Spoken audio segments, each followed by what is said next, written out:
Participación que nos llega hasta ahora a través de la cuenta en Twitter, @solucionesgb. Raquel nos dice, excelente tema de soluciones a esta hora, soluciones ciudadanía.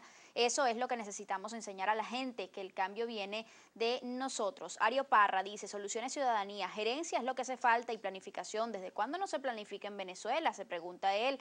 Por acá también tenemos a El Generoso que nos dice, soluciones ciudadanía, el epicentro de soluciones a conflictos de convivencia es la enseñanza. Por todos en equipo colaborador. También nos dice Santiago Atriaga, por aquí vivimos una crisis moral y va desde la casa. No se enaltece el valor de la educación y la falta de sentido de pertenencia. Estábamos hablando sobre el ejercicio de la ciudadanía. ¿Qué significa ejercer ciudadanía? Y no es más que llevar a la acción esa conciencia que todos debemos tener sobre nuestros derechos y nuestros deberes en el marco de esta sociedad en la que nos desenvolvemos. Pero ¿qué pasa cuando comenzamos a delegar en el otro esa responsabilidad, esa decisión? Vamos perdiendo nuestro criterio, vamos perdiendo quizás también nuestra autonomía. ¿En qué deriva eso? Eso deriva en situaciones como las que estamos viendo ahora. Por ejemplo, la persona que bota el papel en el piso delega esa función a otra persona, cuando la función la debería comenzar a realizar él. Entonces estamos acostumbrándonos a eso, a que otra persona es la que hace, la que piensa y la que decide por nosotros, y solamente nos limitamos a quejarnos y a esperar mejoras cuando las debemos comenzar a proponer nosotros mismos. ¿Y significa esto de ejercer ciudadanía estrictamente, estar involucrados con alguna organización o asociación civil? Realmente no significa eso necesariamente, aunque por supuesto invitamos a sumar esfuerzos en ese tipo de organizaciones que tienen misiones muy claras, desde temas ecológicos, por ejemplo, hasta temas ya de formación como la JCI que mencionábamos. Son espacios, pero la parte de la ciudadanía comienza desde datos, cosas muy pequeñas. ¿Cómo así, cuáles? como por ejemplo el manejo de los residuos sólidos de nuestras casas. O sea, decimos que hay problemas de manejo de desechos sólidos en nuestras ciudades, altísimos problemas sin duda. Pero ¿cuán eficientes somos nosotros en el manejo de los desechos? Por ejemplo, desde nuestras casas. Ahora, en ese punto me detengo porque hay una realidad allí que quizás muchas personas en el país conocen, y es que Sí. no hay tampoco una infraestructura que pueda garantizar el tratamiento adecuado de esos residuos que en principio nosotros clasificamos en nuestros hogares. ¿Puede la ciudadanía, la acción ciudadana, las asociaciones civiles cambiar esa realidad? Nosotros estamos convencidos de que pueden cambiar esas realidades, pero comienzan a cambiar en casa. Por ejemplo, hemos escuchado en este caso en particular del manejo de desechos. Bueno, como yo reciclo y tengo todos mis potecitos allí, si es vidrio, si es plástico, pero a la par a lo que eso se va, pues igual en el vertedero está Todo se todo junto, mezcla. todo se mezcla. Eso es cierto. Pero ¿qué pasa, por ejemplo, si yo comienzo a hacer un uso más racional de mis recursos? Ok. Y yo soy un generador de menos cantidad de desechos porque tengo conciencia de los desafíos que la estructura tiene. Entonces yo comienzo a contribuir con una estructura que en efecto es ineficiente, pero no que dejo todo como al desdén porque, bueno, como no funciona, ¿para qué? Porque cuando tú dices, no, si no funciona, ¿para qué? Pues tú tiras en la basura, pues tú rayas algo que es un espacio público, pues tú no te preocupas por cambiar una luminaria en un espacio que ayuda a la comunidad, porque dices, bueno, pero si, ¿para qué si al final esto no va a funcionar? Nosotros creemos que las cosas comienzan a funcionar en la medida en la que tomamos ciertas decisiones que además nos ayudan a modelar a otros. Nosotros creemos en el factor multiplicador y también comienza en casa. Si yo recojo el papel que lanzó un miembro de mi familia o de mi comunidad y de repente ni siquiera le digo nada, pero solo hago ese acto, un papel que no lancé yo, pero que está allí, que afecta el recorrido que yo quiero tener en limpieza y en orden, pues yo estoy modelando para otros también. Es Y ese decir, poder de uno no podemos subestimarlo. no es asumir la actitud de que como yo no lo hice, yo no me preocupo por eso. Absolutamente. O ese no es mi trabajo, como decía bien Julio ahorita. Bueno, pero para eso están ellos que limpien. Los vemos en restaurantes, por ejemplo, en centros comerciales, gente que deja las bandejas, todos los desechos allí, porque hay gente que se encarga de eso. Esa gente pudiese estar dedicada a brindarte un servicio de mayor calidad si tú colaboras y contribuyes con tu partecita, que es levantar tu bandeja y llevarla al lugar en el que va. Pero nosotros saturamos a las estructuras también, saturamos a las estructuras gubernamentales, a las estructuras privadas, porque no estamos dispuestos a hacer nuestra cuota. En la medida en la que individualmente ejerzamos nuestras pequeñas cuotas, nuestros líderes en lo organizacional y en lo público también podrán ser mucho más eficientes en el manejo de los recursos, que son nuestros recursos además también. Me encanta que Argenis haya dado estos ejemplos porque te pregunto entonces, Julio, ¿qué significa ser un buen ciudadano? Ser un buen ciudadano, como muy bien él lo estaba diciendo, aparte de hacer valer tus derechos y cumplir responsablemente con tus deberes, también debe haber una vinculación emocional hacia tu comunidad y debes participar activamente en el desarrollo y en la mejora de la misma. También aquí entra el ser respetuoso, el respetar al otro, a la pluralidad, respetar también las normas, tener disciplina, ser un ciudadano autónomo, participativo, lo repito porque es un tema importantísimo con relación a la ciudadanía.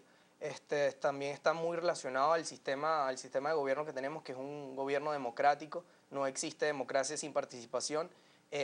Aquí también retomo el punto de la corresponsabilidad. Si estamos en democracia no podemos dejar que solamente un sector o un grupo de personas tomen las decisiones por nosotros. Es un sistema que requiere de muchísimo compromiso de todas las personas que convivimos en este espacio, en este país. En Venezuela constitucionalmente se reconoce la participación ciudadana y se le da el valor que ésta tiene para la toma de muchísimas decisiones en nuestra sociedad.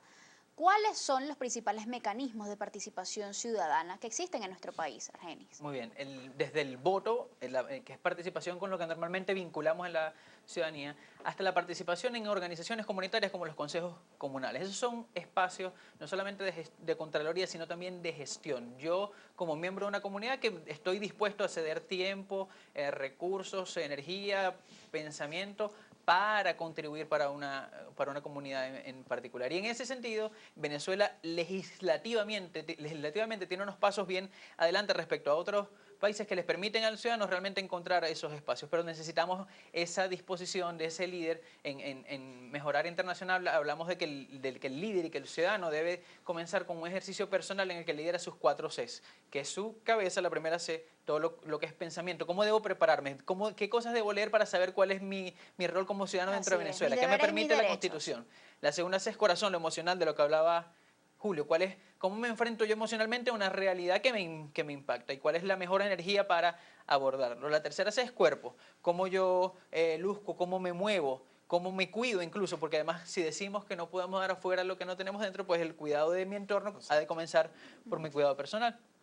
Y la cuarta C que mencionamos es conexión, que es lo que algunos autores comienzan a llamar inteligencia espiritual, el saber que hay algo que maneja, creas en lo que tú creas y que controla algunas cosas que nosotros no podemos controlar. Pero con el dominio de ese digamos, liderazgo personal, yo saber que soy partícipe, que soy coprotagonista, que no tengo que estar ante las cámaras, ni tener un cargo, ni tener un rol, que el principal rol y que quizás el cargo más importante que todos ostentamos y que compartimos y que nos hace colegas es el de ser ciudadanos, y eso nos hace responsables de muchas de las cosas que vivimos. Hay una gran pregunta siempre entre las personas, sobre todo cuando hay ciertas deficiencias en los servicios públicos, por ejemplo, entre muchas otras cosas.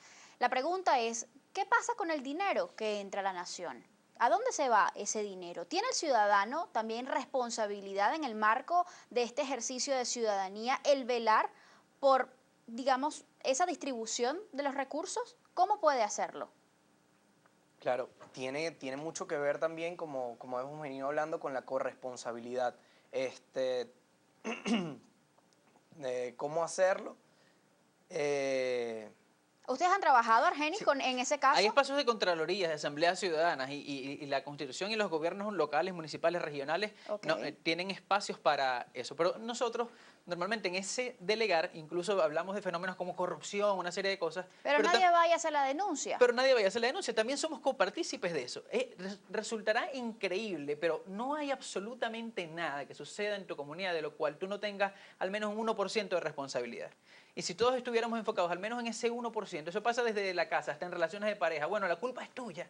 Pero si tú te preguntaras, bueno, ¿qué puedo haber hecho yo? Al menos un 1% vas a encontrar de algo que tú pudiste hacer para que esa realidad fuera diferente. Entonces, ¿hay mecanismos de contraloría? Sí. ¿De veeduría de nuestros recursos? Sí. Y además de eso, lo caso con la conversación que teníamos previamente, el caso del manejo de desechos. Bueno, sí, hay gente que está dedicada a eso y que le pagamos impuestos para eso, para hacer la limpieza de la ciudad. ¿No podrían ellos generar o manejar, gerenciar recursos más eficientemente si yo no genero tanto trabajo?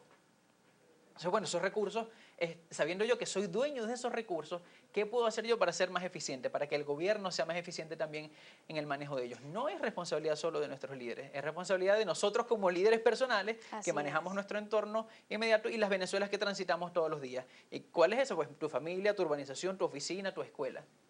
También nos dice por acá Jenny, a través de la cuenta en Twitter, @solucionesgb. Les recordamos hoy el hashtag o la etiqueta que estamos utilizando, Soluciones Ciudadanía. Es cierto, hay que aportar un granito de arena, un buen punto. Me encanta. Dice también por acá Aldair Garrido, Soluciones Ciudadanía. En Venezuela no se cumplen las leyes, por eso cada quien hace lo que quieren, así de fácil. También nos dice por acá N3LO3RB. Interesante tema, me lleva a preguntar, ¿cuándo se deja de ser habitante para convertirse en ciudadano, Julio? Bueno, el ser habitante y el ser ciudadano, anteriormente sí podíamos haber hecho esa diferencia. En el principio del origen de este concepto de ciudadanía, de que no todas las personas llegaban a ser ciudadanos. Por derecho, todos somos ciudadanos al nacer en algún país, en alguna nación. Podríamos hacer es una diferencia entre ser ciudadano y ser buen ciudadano, porque todos somos ciudadanos al nacer en este país, tenemos nuestra nacionalidad y nuestra ciudadanía venezolana. Eso es por la parte legal, por decirlo Exactamente, así. por la parte legal, Ok. exacto, en la parte legal y jurídica del concepto. Pero ¿qué nos hace o qué nos diferencia de ser ese ciudadano común a ser ese ciudadano que todos queremos y que el país realmente lo necesita? ¿Qué es lo que hace esa diferencia? Esa diferencia la hace la vinculación emocional hacia la comunidad, hacia los espacios, esa participación activa en querer mejorar, en querer proponer, en no dejar que los demás hagan, sino también nosotros ir y colaborar con todos estos cambios y avances que realmente queremos. ¿Se podría decir entonces, Julio, que quizás toda esta situación que tanto nos aqueja a los venezolanos en este momento es producto de una falta de desamor hacia lo que tenemos, hacia donde vivimos, hacia quienes somos? Creo que es una de las aristas, esa falta de vinculación, esa Falta de carencia, amor sí, de por las amor, cosas. la falta o la carencia de esos valores para la convivencia, los valores democráticos. Creo que también es un tema que se debe tratar no solamente desde las escuelas, ni tampoco de las otras organizaciones gubernamentales o no gubernamentales. Debemos aprovechar todos los espacios y todas las oportunidades para colaborar con esto. Espacios como, por ejemplo, el espacio deportivo, las artes, la participación, las asambleas. Y me encanta que hayas tocado ese punto porque precisamente nos dice por acá el generoso a través del Twitter, Soluciones Ciudadanía, el epicentro de todas las soluciones para convivir en comunidad es la enseñanza. Así mejora la calidad de vida. Tú tienes específicamente, Julio, un estudio que habla sobre el deporte como espacio para la formación ciudadana. ¿Qué resultados ha dado esto? Y vamos a analizarlo porque no debe ser casualidad que muchas de las acciones que están dirigiendo muchísimos gobiernos locales en diversas zonas del país estén dirigidas justamente hacia eso, hacia un poco fomentar la actividad deportiva en las comunidades más vulnerables. ¿Por qué? Lo analizamos al regreso de la pausa. Ya venimos.